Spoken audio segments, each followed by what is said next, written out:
بەرەو دنیاکەمان.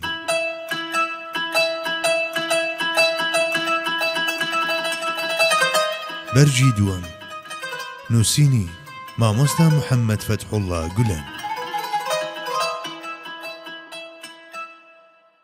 تایبەتمەندی سەرەکی بیری ئیسلام.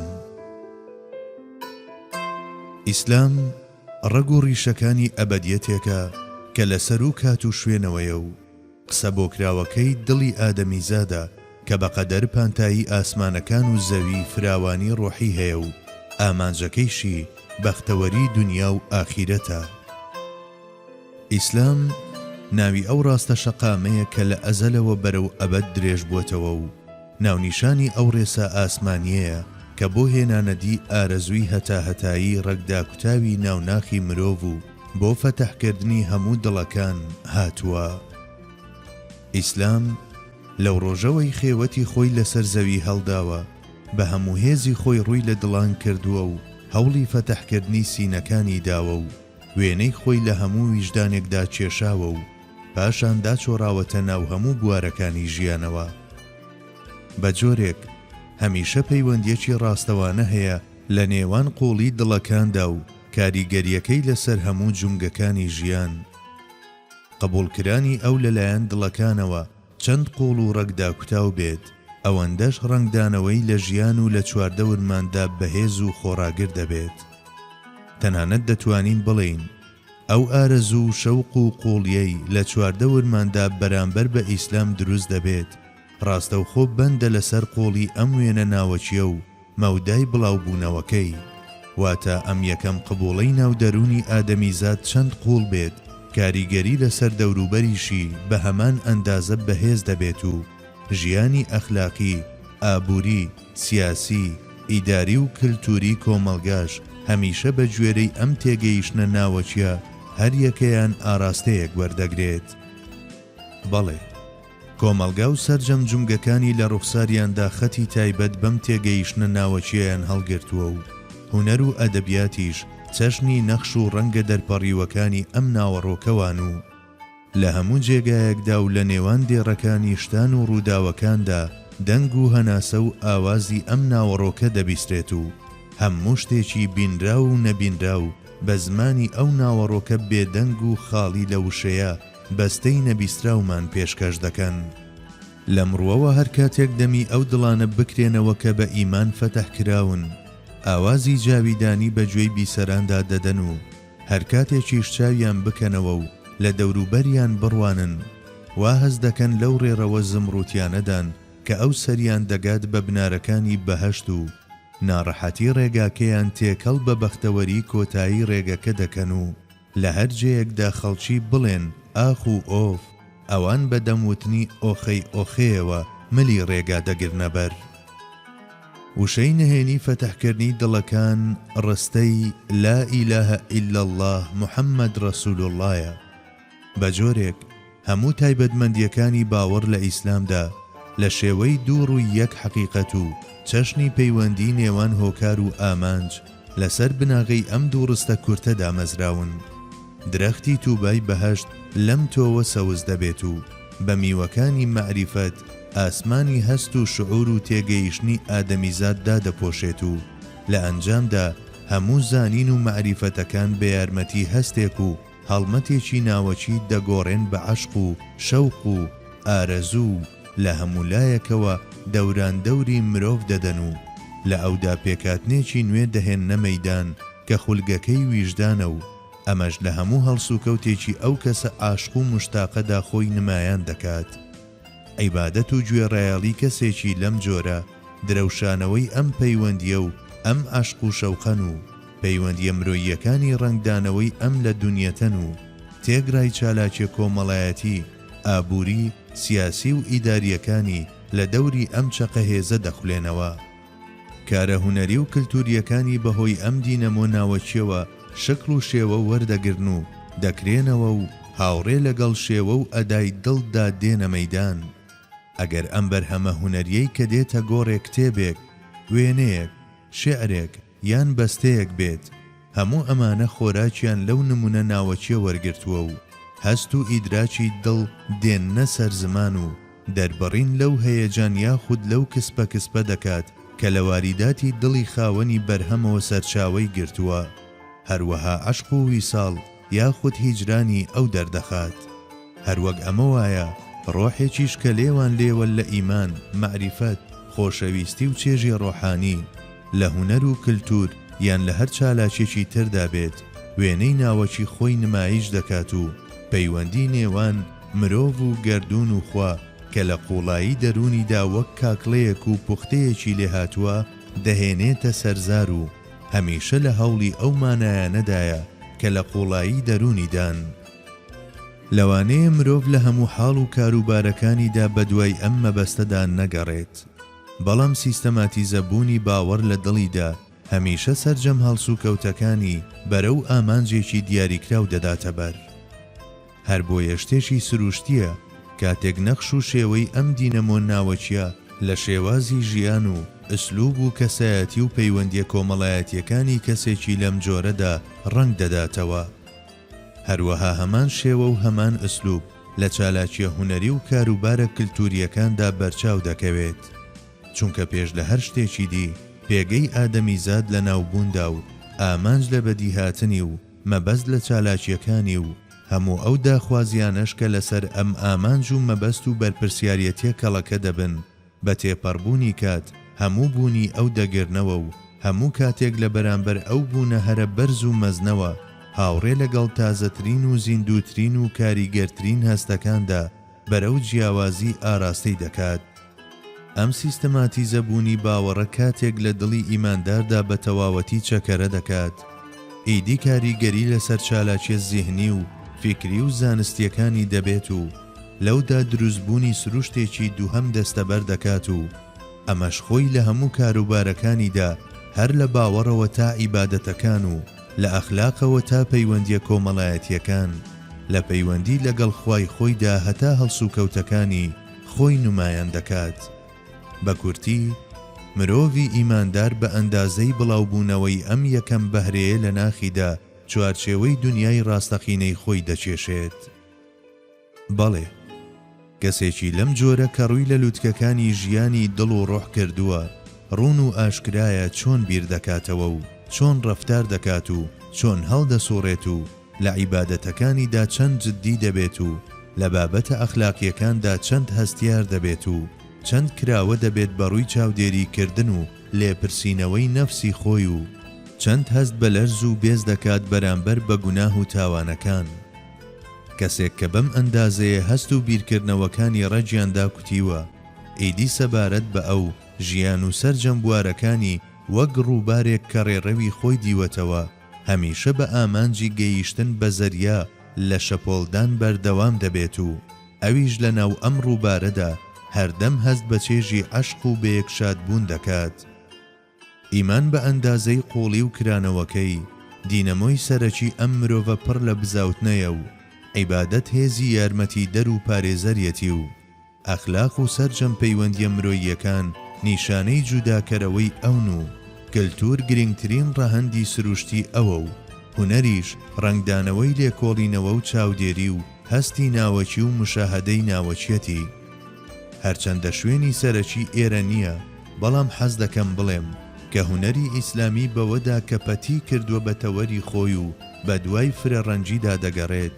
ئەوە فراوانبوونیەکی جیاواز لەخۆ دەگرێت. لە کاتێکدا جەخت لەسەر تەوحید دەکاتەوە بە ئاشکرا دژایەتی خۆی بۆ شوپاندن تەشبیە و تەجسیم دووپات دەکاتەوە و لەو ڕوەیشەوە کە هەمیشە دەرگای ڕاوەکردن بە کراوەیی جێدەهێڵێت هەوڵ دەدات لە دڵۆبدا دەریامان پیشان بدات و لە گەردیلەدا وێنەی خۆر بشێشێت و لە وشەیەکیشدا کتێبێک دەرببڕێت. هەرچی کلتوری ئیسلامیشە کە لە ژێر کاریگەری ئەم دینەمۆ بنەڕەتی و ئەو بناغە سەرەکیەدا گەشەی کردووە، ئەوە کراوەیە بەڕووی هەموو چالاکیە فیکری و زیهنیەکانی پەیوەندیدار بە واقعی ئادەمیزاد و پوختە و پێڕستێکە بۆ تێکەڵەی هاوبەشی ئەو چالاکیانە. ئێمە لەودا بەو پەڕی زیندویی هەست بە هەموو ئەو شتانە دەکەین کە لە دوێنێ و ئەمڕۆدا تایبەتن بە خۆمانەوە و گەشەی پێدەدەین و دەیسپێرین بە ویژدانی گشتی کە نرخشناسە و قەدری دەزانێت. لەمڕوەوە ئەو شتەی ئەمڕۆ دەکەوێتە سەرشانی ئێمە تەنها و تەنها بریتیە لە پارێزگاریکردن لە کەسایەتی خۆمان و ڕووکردنە کللتوری خۆمان و بەرهەمە کللتوریەکانمان، هاوڕێ لەگەڵ وابەستەبوون بە سیستەمی باوەڕ و بیرکردنەوەی خۆمانەوە. هەروەها ئەگەر پێویستی کرد داتاشراوەی نوێی بیرکردنەوە و عیرفان لەسەر هەمان نەخشەی فکری خۆمان دابمەزرێنین. بەڵێ، پێویستە چەند دەتوانەماندا بێت پەیوەست بین بە سەرچاوەکانی خۆمانەوە و بیر لەوە بکەینەوە کە تەنها لە ڕێڕەوی میلی خۆمانەوە بگەین بە زەریا و لە ژێر ئاسمانی خۆماندا تەماشای بوون بکەین و چەشنی کتێبێک بیخوێنینەوە و ڕاوەی بکەین و زانیاری نوێ و تێبینی تازە بهێنینە مەیدان. ئەوەش ڕاستە کە ئیسلام دەرگای هەتا سەرپشت کراوەیە بەڕووی بەهای میلەتانی تردا. ئیسلام بە دوای شتە سوود بەخشەکاندا دەگەڕێت ئەگەر لەو پەڕی دنیاش بێت و دەیدۆزێتەوە و دەبێت بە کڕیاری. بەڵێ، هەروەک چۆن سەردەمانێک بەبێ ئەوەی گوێ بدات بە سەرچاوەکەیان سوودی لە فیزیا و کیمیا و ماتماتیک و فەلەگناسی و ئەندازیاری و پزیشکی و کشت و کاڵ و پیشەسازی و تەکنەلۆجیاکانی تر وەرگرت و بەرەو پێشەوەی بردن و سپاردنی بنەوەکانی داهاتوو، بە هەمان جۆر ئەمڕۆژ هەموو شتێک لە هەموو کەسێک وەردەگرێت و ئەگەر بتوانێت گەشەی پێدەدات و ڕادەستی میراتگرانی نوێی دەکات. لە ڕاستیدا بوون بە جێنشینی خوا لەسەر زەوی داخوازی ئەوەیە کە مسلمان هاوڕێ لەگەڵ عەشقی حەقیقەت و ئارەزووی زانست و شەوقی لێکۆڵینەوە کار بکات و فێر ببێت و لە هەموو بوارێکدا ببێت بە خاوەنی پسپۆڕی و کارامەیی. بەڵام ئەوەندە هەیە لە بابەتەکانی پەیوەندیدار بە سیستەمی باوەڕ و بیرکردنەوە و قورئان و سوننەت و پێغەمبەرایەتی حەزرەتی موحەممەد و ژیاننامەی پیرۆزی ئەو و میتۆدی مێژووی ئیسلامی و هونەر و ئەدەبیات و بابەتەکانی تری هاوشێوەیاندا ئیماندار ناتوانێت سەرچاوەگەری دەرەکی بە بناغە قبول بکات، چونکە ئەو کەسانەی کە بیرکردنەوەیان لەسەر بنەمای دژایەتی ئیسلامدا مەزراندووە یان بەلایەنی کەمەوە ئیسلامیان وەک ڕووداوێکی زەمینی بینیوە و بەو شێوەیەش پێشانی خەڵکی تریان داوە. ئەم جۆرە کەسانە هیچ گریمانێک نییە کە گومان و نیەتی باشیان بەرامبەر بە ئیسلام هەبێت و دوعاگۆی خێر بن بۆ مسلمانان و ئارەزووی پێشکەوتنیان بکەن. هەرچی ئەو زانست و تەکنەلۆجیایەشە کە دەکەوێتە دەرەوەی ئەم چوارچێوەیەوە، ئەمانە هەروەک لە سەرەتای مێژووەوە تا ئەمڕۆ لە نێوان میلەتاندا دەستا و دەستیان پێکراوە. لەمڕۆ بەدواوەش ئەم بەخشین و وەرگرتنە بەردەوام دەبێت و ڕادەستی میراتگرانی نوێ دەکرێت، چونکە زانست و تەکنەلۆجیا پەیوەندیان بە دین و میلەتەوە نییە. لێرەوە ئەو کۆمەڵگایانەی کە توانیویانە لەسەر ئاستی هەست و بیر و باوەڕ مەحکەم بن و قەنج بە پێوە بوەستن، ئەگەر لە دەستیان بێت هەموو ئەو زانستە سوودبەخشانەی پێشتر باسکران لە ڕۆحیاندا وەک بەمووی بەردەستی هەلات شی دەکەنەوە و دەیان گۆڕن بە دەنگ و هەناسەی دڵیان و کۆمەڵێک ئامراز بۆ گەیاندنی مرۆڤەکان بەخوا. لە بەرامبەر ئەم نەرمی و توانای کشانەی کە لە دنیای بیرکردنەوەی ئێمەدا هەیە، ئەو شتەی کە جێگەی داخە ئەوەیە کە فەلسەفەی زانست و میتۆدۆلۆژی زانست لە ئەوروپا لە بەرهەندێک حاڵەتی تایبەت بووە بە هۆکاری ڕکابەریەتیەکی هەمیشەیی لە نێوان زانست و دین و جیابوونەوەی عەقڵ و دڵ لە یەکتری لەسەر تاسەری ڕۆژ ئاوادا.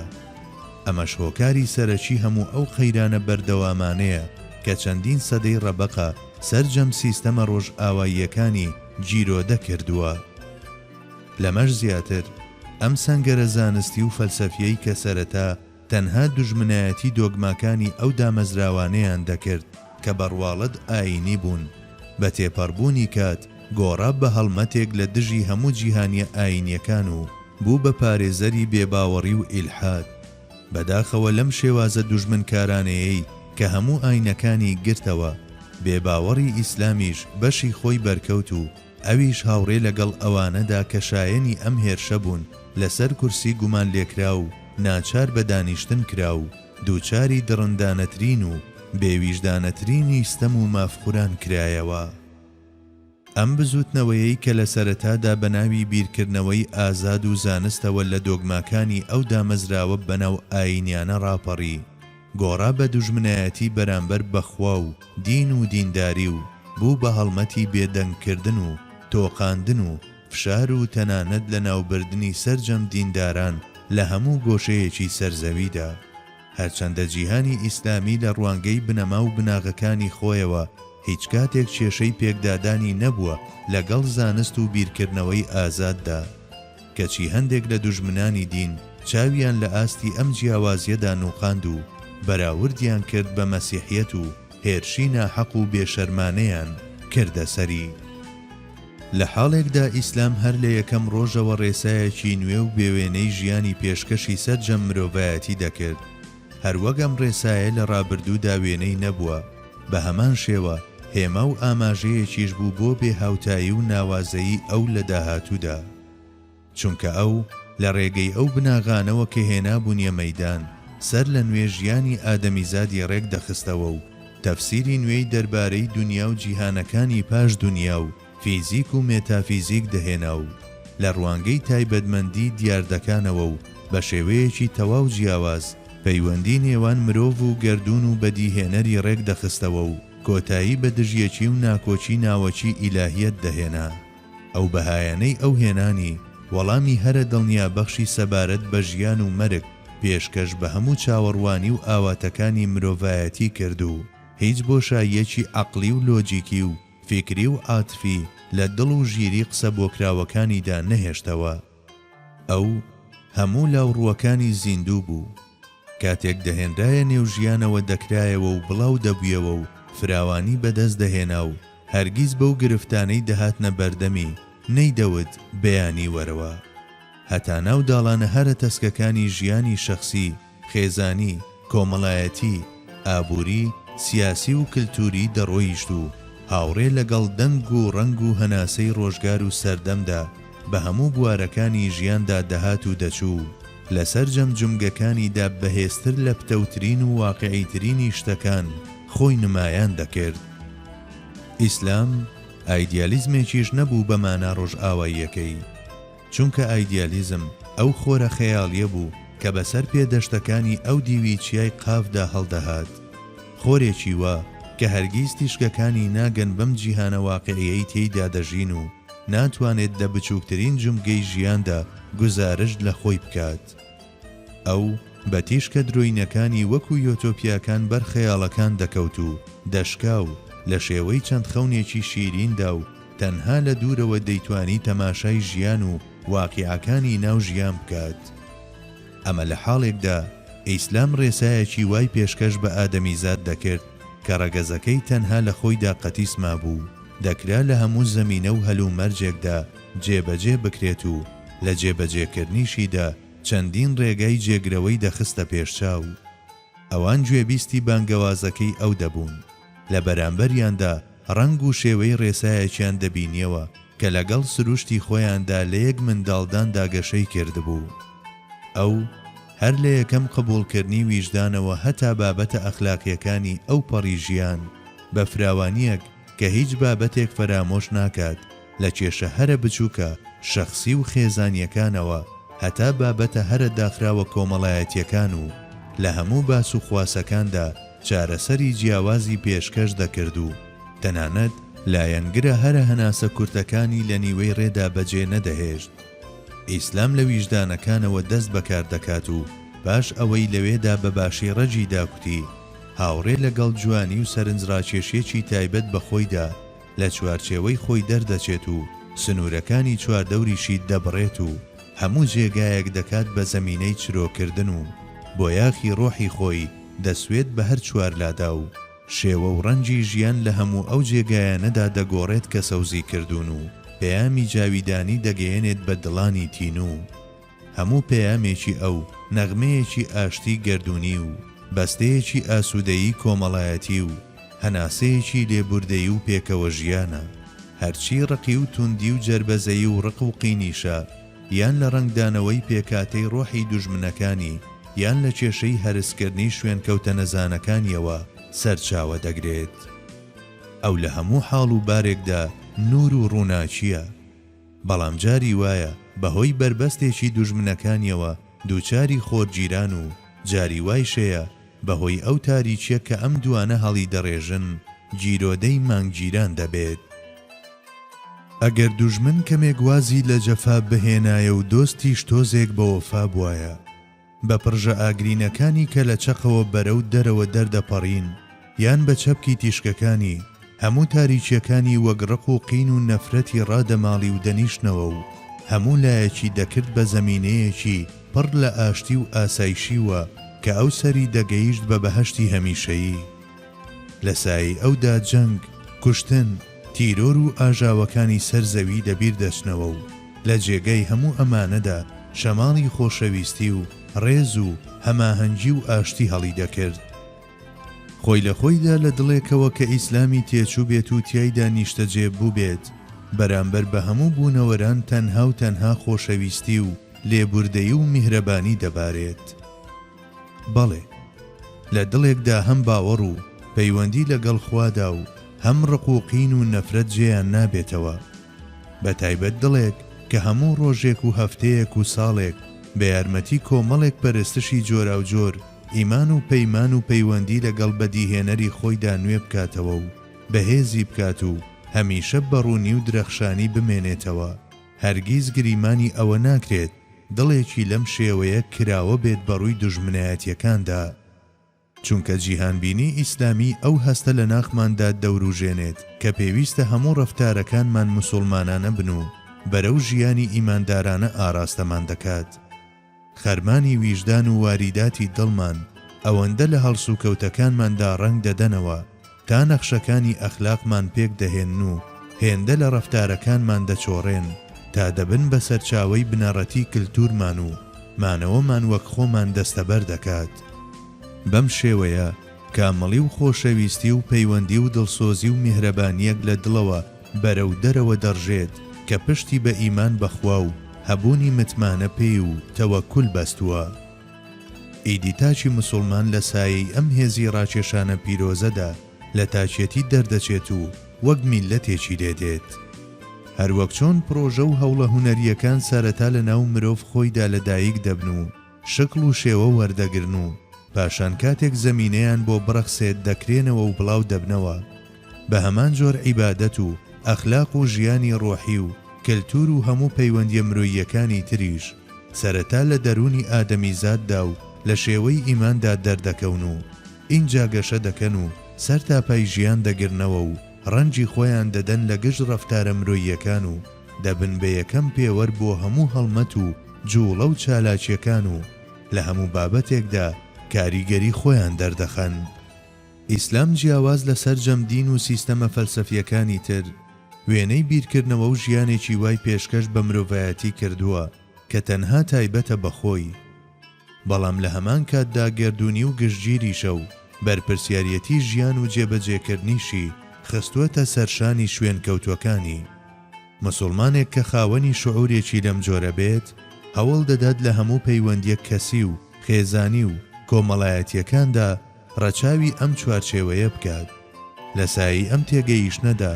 نەخشەی داهاتی خۆی دەچێشێت. چەند بتوانێت و هەلومەرجەکانی چەند ڕێی بدەن هەردەم تێدەکۆشێت ئەم بەرپرسیارەتیە بهێنێتە دی. خۆی لە خۆیدا هەر بیرکردنەوە و ئامانجێکی باڵا هەلومەرجەکان چەند لە باریش بن ئەگەر بە یارمەتی کۆمەڵێک خەبات و بزاوتن نەخرێتە سەر ئەرزی واقع. ئەو بیرکردنەوە و ئامانجە مەزنانە تەنها لە دنیای ئاڵ و واڵای خەونەکاندا دەبریقێنەوە و ئێمەش بەردەوام دەبین لە ئەنجن بوون لە نێو جەڕ و پێچەکانی دنیای واقعدا. لە ڕاستیدا ئەو ڕاستی ئیمانەی کە لە دنیای ناخماندا ڕەجیدا کوتیوە تەنها بە ئەندازەی ڕۆچوونی بەنێو ژیانی کرداریماندا بڵاو دەبێتەوە و بەردەوامی بەبوونی خۆی دەدات. بەڵێ، دوای ئەوەی کە لە دڵماندا چرۆی کرد ئەگەر لە هەڵسوکەوتەکانماندا بگۆڕێت بە ڕاستڕەوی و متمانە و لە نوێژەکانماندا ببێت بە ڕێز و خشوع و ببێت بە سەرچاوەی حەقانیەت و دامەزراوی لە پەیوەندیە کۆمەڵایەتیەکانماندا، مانای وایە هەتا ئەو سەری ئەبەدیەت دەرگای کراوەیە بە ڕووی فراوانبوون و بڵاوبوونەوەدا. ئیمانێکی لەم جۆرە لە مرۆڤدا هەروەک سەرچاوەیەکی نەبراوەی هێز و وزەیە، بە هەمان شێوە تاقەبەندەریشە بۆ دەسوەردان لە کاروباری بوونەوەران لە ژێرناوی جێنشینیدا و بەخشینی شکل و شێوە بە چواردەورەکەی لە ژێر ڕووناچی هەست و بیرکردنەوەکانیدا و هاوڕێ لەگەڵ تێبینیە سروشتیەکانی ڕۆحی و هونەری و جوانناسیدا کرانەوە بەڕووی ئەبەدیەتدا لە خولگەی تەوحید و تەجریددا. بەڵێ، ئیمان ڕۆحێکی هونەری هێندە قوڵ لەو دڵانەدا فەراهەم دەهێنێت کە کراون بەڕووی جوانناسیدا. هونەرمەندێکی ئیماندار بە یارمەتی هەندێک خەت و نەخش و بەیەکێنانی فڵچەکەی بە تابلۆیەکدا دەگات بە ماهیەتی پەتی و ئەبەدی گەردوون. مرۆڤ هەر کاتێک تەماشای بەرهەمێکی هونەری لەم جۆرە بکات، خۆی لە بەرامبەر نمونەیەکی بچووکراوەی هەموو بووندا دەبینێتەوە و لە سایەی گوزارشکردن لە هونەر بە زمانی تەوحید و تەجرید و لە دنیای ئەفسوناوی خەت و ڕەنگەکاندا دەگات بە چێژی تەماشاکردنی بێسنووری لە شتە سنووردارەکاندا و زەریا لە دڵۆبدا و گەردوون لە گەردیلەدا. ئێمە نامانەوێت هونەری ئیسلامی وەک یاخیبوون لەم بابەت ئۆبجێکت و ئەو خود سەبجێکتە ببینین و وەک دەرخستنی توانە و بەهرە شەخصیەکان لێی بڕوانین، بەڵکو ئێمە لە چوارچێوەیەکی وادا ئەو دەبینین کە تێیدا ئەو مەعنا و ناوەڕۆکەی لە نێو شتان و ڕووداوەکاندا دەبینرێت و هەستی پێ دەکرێت و تێی دەگەین یاخود پێویستە لێی تێبگەین، تێکەڵ بەو زمانی دڵ و هەست و شعورە دەبن کە هەمیشە ئاماژە بەو مەوجودە مەجهولە دەکەن کە ڕاستیەکی وایە پێویستە هەمیشە تێی بگەین و هێندەش نەرم و ناسکە لە هەر ڕوانینێکی نوێدا ڕەهەندێکی نوێ دەبینرێت و بە یارمەتی ئەو تیشکانەش کە لەم چوارچێوەیەوە دەڕژێن لە زۆریدا تاچی و لە تاچیدا زۆریمان پیشان دەدات. بە کورتی ئیسلام هەم دەنگ و ڕەنگ و هەناسە و تەفسیری کتێبی مەزنی گەردوونە، هەم وێنە و تابلۆ و نەخشەی دوێنێ و ئەمڕۆ و داهاتووی ئەوە و هەم کلیلی ئەفسوناوی ئەو دەرگایانەیەتی کە بەڕواڵەت داخرا و دیارن. ئەو گشتێکە گزارش لە هەموو ئەم بابەتانە دەکات. ئەو گشتێکی وایە کە نەدەکرێت پارچە پارچە بکرێت، نەدەشگونجێت ئەو بەهایانەی تایبەتن بە هەموو گشت بخرێتە سەرپشتی یەک بەیەکی پارچەکانی. پارچە پارچەکردنی و پاشان هەوڵدان بۆ تێگەیشتنی شتێکی تەواو لەم پارچانە هەڵەیە و خیانەتە لە ڕۆحی ئەو. ئەوانەی دەیانەوێت بە شێوازی ئامۆژگاری و لە ناوەندی تەفسیری یەک دوو ئاەت و فەرمودەدا ئەو ڕوون بکەنەوە، هەرچەندە بە درێژایی تەمەن هەوڵی بیستنی کۆبەندی ئەم ئاوازە سەرسوڕهێنەرانەی ئەو بدەن، هێشتا ویژدانیان بە هەستکردن بە کەم و کورتیەکی جددی دەهەژێت و هەمیشەیش ڕۆحیان لە بۆشاییدا دەژی. ئیسلام ئیمانە، عیبادەتە، ئەخلاقە، سیستەمی بەرزکردنەوەی بەهامرۆییەکانە، بیرکردنەوەیە، زانستە و هونەرە. ئەو وەکو گشتێک مامەڵە لەگەڵ ژیاندا دەکات و